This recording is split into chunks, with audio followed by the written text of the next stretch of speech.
Welcome in to Lock In Live for NFL Week 10 with Uncle Phil. Thanks for joining us this Sunday morning. I'm your host, Matt. Uncle Phil, what's up? Nothing, man. We had a rough notebook last week, and I am looking to rebound strong. And I'm starting it off with Indianapolis and Atlanta today. I know some people had some doubts about Atlanta. Hopefully, the score right now will tell you that I think we're on the right side. At least we're on the right side of the over. We'll see how the game actually plays out, but I think we're on the right side there too. Wouldn't be surprised if Atlanta actually won outright. Yep, so far so good. It'll be great to get winners here in the early session and get after it. So, Uncle Phil, where are we heading first? We are headed first to Houston, and where Jacksonville comes to visit. And, you know, I realize Davis Mills is the backup, but he was more than serviceable last week. And with Houston defense behind him, you know, think about this Jacksonville team. They had to go to overtime last week just to beat the Raiders. We saw how the Raiders looked like on Thursday. And so this line on the road, you're going to say that Jacksonville's favored. You're going to give me the home team, which I think is the better team and points. I'm going to take them. So give me Houston +1 as my first best bet today. My second best bet, we're going to go to Chicago, where it looks just like a crappy day there. But it's good football weather, right? Winds are going to be high. They're going to be gusting in every quarter up to about 23 miles an hour. So that compresses the score a little bit. The Giants have got a terrible record, 2-7, right? They suck, right? Well, they've had the number one hardest schedule up until now. And so they're a little bit undervalued in the betting market. So when I look at this team and I think about this, let me get this mic a little bit closer so everybody can hear me better. When I think about this team, I see that 4.5 points is really too much to where a team that probably should be like a -3 should be like a -3. So it's about a 1.5 difference. So give me the Giants to keep it close in a low scoring game that I think will be lower. The totals come down a little bit, which is a good sign. It's going to be a lower scoring game, which obviously would affect the side as well. So I still think the Bears win. I think it's going to be a sweat like they did against Cincinnati. But again, Cincinnati's just got a horrible offense, not as much points scored today. Look for that to keep it close. So give me the Giants +4.5 as my next best bet today. Awesome stuff. And can you tell us a little bit more about what's in the notebook for additional? Yeah. Look, in the notebook, we have 4 teasers, primetime teasers. Really had a tough time kind of drilling it down, but I really wanted to kind of give it the best. I'm really trying to get a clean sweep of the notebook today. I really want a 10-0. We have 6 sides, and then we have 4 teasers. I really want that 10-0 day. It's been kind of elusive this year so far, but I think I'm going to have a big day today. I really think I'm seeing things well after last week's correction. We knew it would happen. I kind of went along and got sucked into the favorites just like a lot of people did. And then, of course, those chickens came home to roost last week. This week, I have a lot of underdogs in my card, and I think it's more representative of how I actually see things. And starting off with the Falcons today. I don't think anybody had a lot of hope for the Falcons today would cover against Indianapolis, but what I saw in Indianapolis, really a big thing that's missing for them. Obviously, Sauce is coming in, which is good, but Sauce doesn't really take away the ball, which is a whole other issue. So I think it was a little bit overvalued of what they paid for him. Given what the Colts gave up, or not the Colts, the Colts gave up. It was essentially the same thing they paid for Micah in this game, or the Green Bay paid for Micah, which seems like it's just too much. Because again, Sauce is great. There's not too many guys physically. He's kind of a freak in the fact of his height and weight. It's just really big from a corner standpoint, blankets people, but it doesn't really take the ball away. and turn the ball over. So that's going to change the impact of the score that much, or make it that, all of a sudden now Indianapolis is going to score a ton more points. May keep the game a little tighter, but what is the problem, though, is that DeForest Buckner, him being out today in the line changes the game a lot for Indianapolis. He leads them in almost every pressure rate, sacks, the whole thing, for Indianapolis. So that's a big deal. So I think that starts us off well, and it gets the ball rolling. And I'm really excited about Sunday night and Monday night. If those games were in, a lot of times I play those games just because they're primetime games. People want to see those, but a lot of times I play those games because of that. But had these games been during the 1 o'clock or 4 o'clock hour, I would have played those as my best bets, because I like those games tonight and tomorrow night. Awesome. Good stuff. Well, let's get to the questions. We got tons of them rolling in. Let's try to rapid fire before second half goes live in the Indy game. So first on the line, we got Corky. Corky says, would love some thoughts on the Buffalo game. Can Miami keep it close with the weather today? Yeah, I think they can. Look, it's still going to be really warm weather down there. Chance of showers. You never know if that's just going to be one quarter or if it's I just don't trust Miami to actually, be raining the entire time down there. Maybe it will be. We'll see. But I think it's a divisional game. It's going to be close. Look, Buffalo knows that they need help. They tried to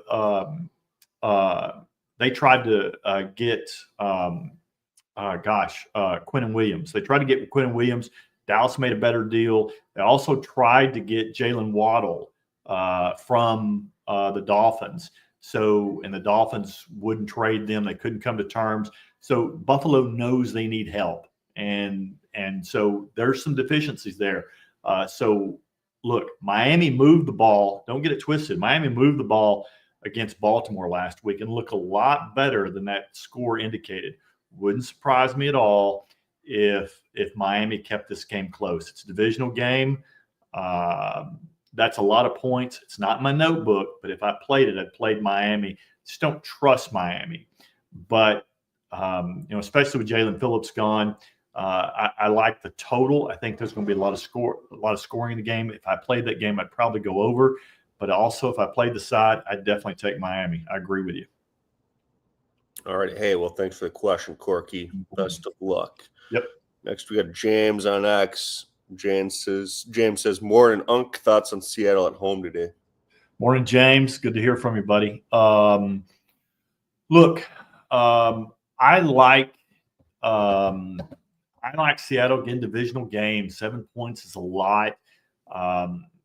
What I really liked about the other thing about it is that it's a lot of points, and Seattle plays better on the road for some reason than they do at home.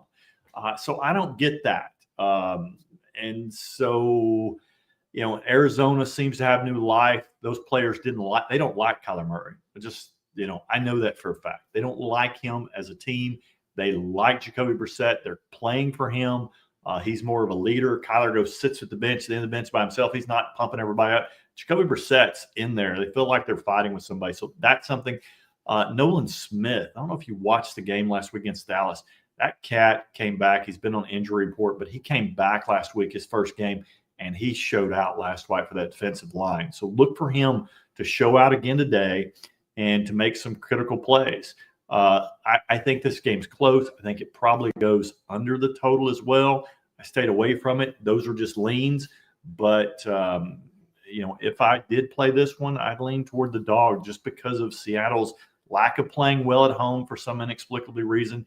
And Arizona's games that they've lost have been a lot of one-score games, and they've lost to really, really good teams, plus 500 teams. So Arizona is a lot better, even though they're residing in the cellar of that division. Don't get it twisted. They could very easily be at top of that division.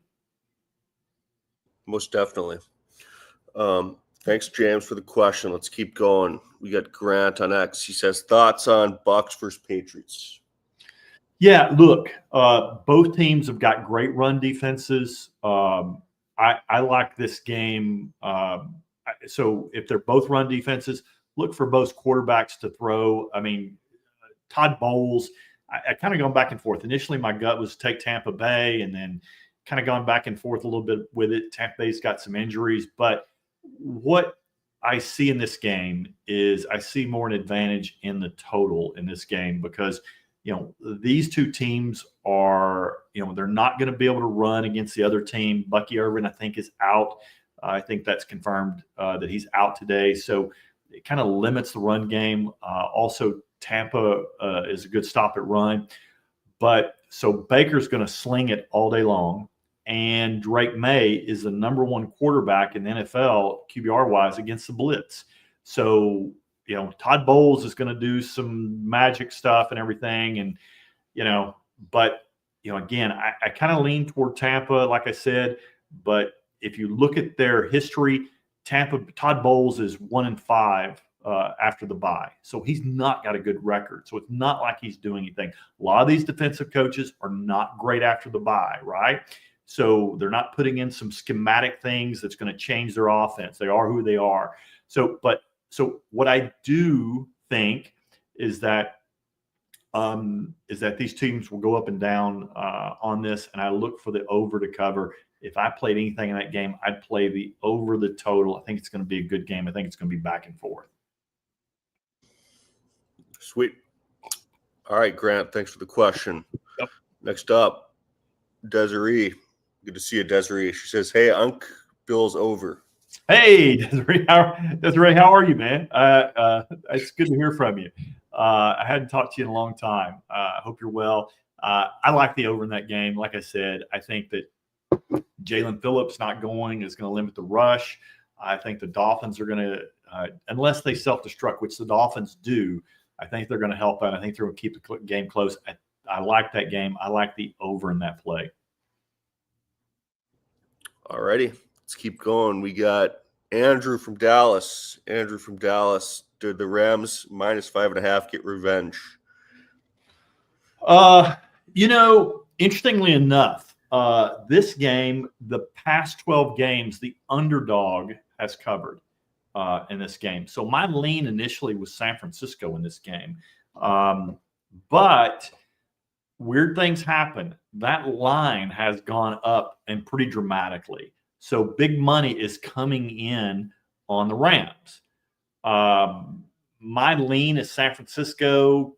When the big money came in and was heavy on the Rams, and again, if you think about it, this game's been bet all week.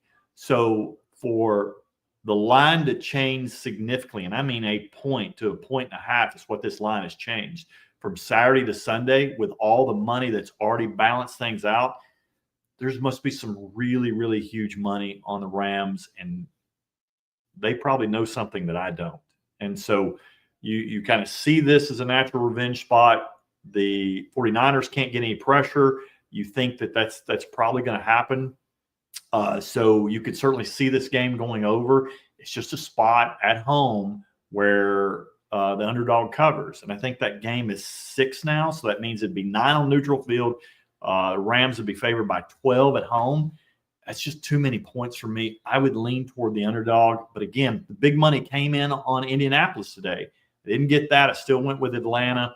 But, a lot of times I will split 50-50 with the big money, and the big money. Right now I'm winning the Atlanta game, but I'm not going to press my luck with San Francisco. Sweet. All right, Andrew, thanks for the question. We'll take one or two more. We got Matt on X. He says, yo, Unc, what you think about Derrick Henry getting into the end zone? I like Derrick Henry anytime touchdown today, but I think points are going to be at a premium that game. But if anybody's getting the end zone, I like Derrick Henry.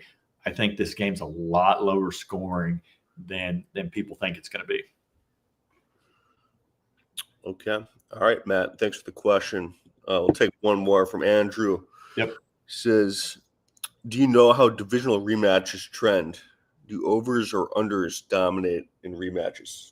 Yeah, you think there'd be a big one way or the other, but it's slightly to the over in this because they know them, but not a huge thing in there. It's not enough to where like, hey, I'm just pounding the over on every divisional rematch.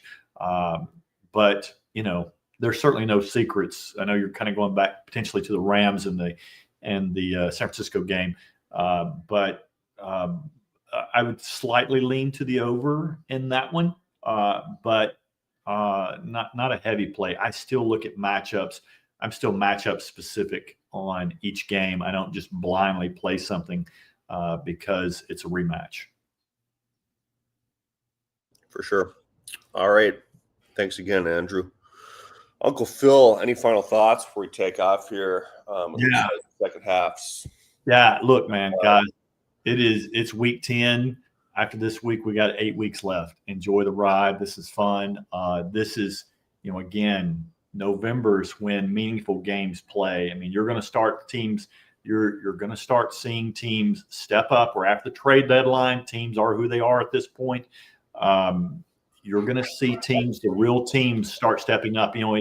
Week 1 through 9, not that they really didn't play, but teams who played, they kind of like, it's kind of like you putting off a chore. Like, if it doesn't work out this week, we'll get them next week type thing.